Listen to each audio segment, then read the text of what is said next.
What did it take you to plan that extravaganza? Yeah. We've been working on this we planned it for over a month. We've rehearsed it since Tuesday. So I think the biggest thing for us was trying to coordinate all of the different elements, you know, all of the animals, the characters, the cast members, all of that. As far as we know, I don't think we've ever had all of our different show casts in the same place at the same time, like that, which was fun. So we're talking about the 50th anniversary of overall SeaWorld, right? This is not Orlando. You know, how does that message get across? Well, it's interesting because, you know, SeaWorld San Diego was our first park in '64. SeaWorld Orlando was in '73. And what we're trying to do within the park is we have what we're calling timeline markers, but there are other decor elements, timeline markers and banners and things that speak to the history of the park. So you're going to learn more about SeaWorld's history, not just in Orlando, but in San Diego, San Antonio. So we're hoping that through these little sort of embedded moments, guests will learn a lot more about our past. And then what does it mean for Orlando to be celebrating the 50th? Oh, it means a lot, because it means that we have an opportunity to take the summer and elevate it. You know, we always do a little something different in the summer, try to bring things, you know, bring our A game to the summer to really provide some value to the guests, but knowing that we have a 3-park initiative to do this Sea of Surprises, it really enabled us, I think, to step it up and make, you know, this spring, this summer, into the fall, really something special, and to kick it off nicely.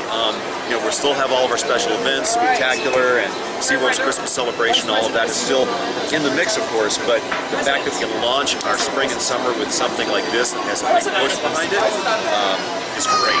Awesome. All right, so this is go. Is there one surprise of the Sea of Surprises that people should be particularly looking forward to?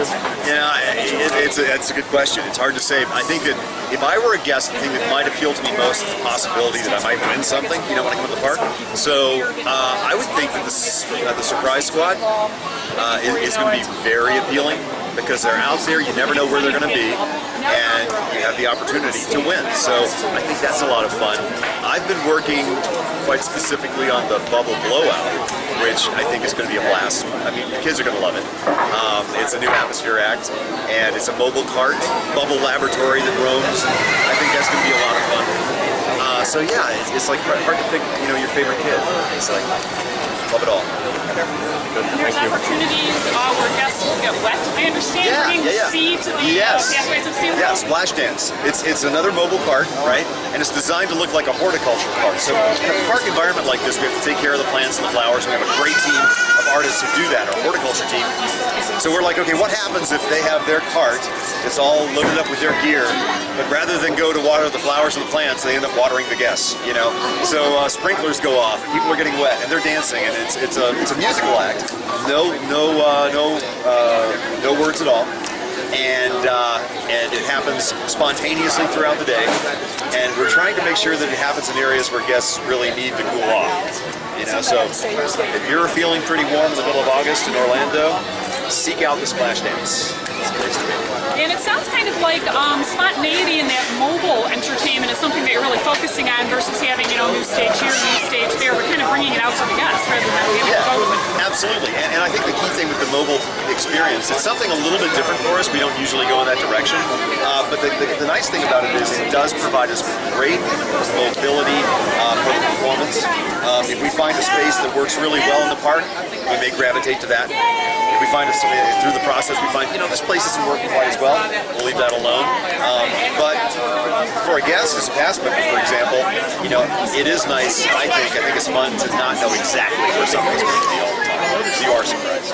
And might the entertainment change over the course, because this is an 18-month celebration, of course, so might there actually be some changes over time? There are always things that are, you know, in the mix, bubbling in and out, so no pun intended. So yeah, there's always that possibility. Right now we're focusing on the acts and the performers that we have, and getting those out for our guests and sharing what we're doing, and then we're going to see what may be in our next wave of entertainment.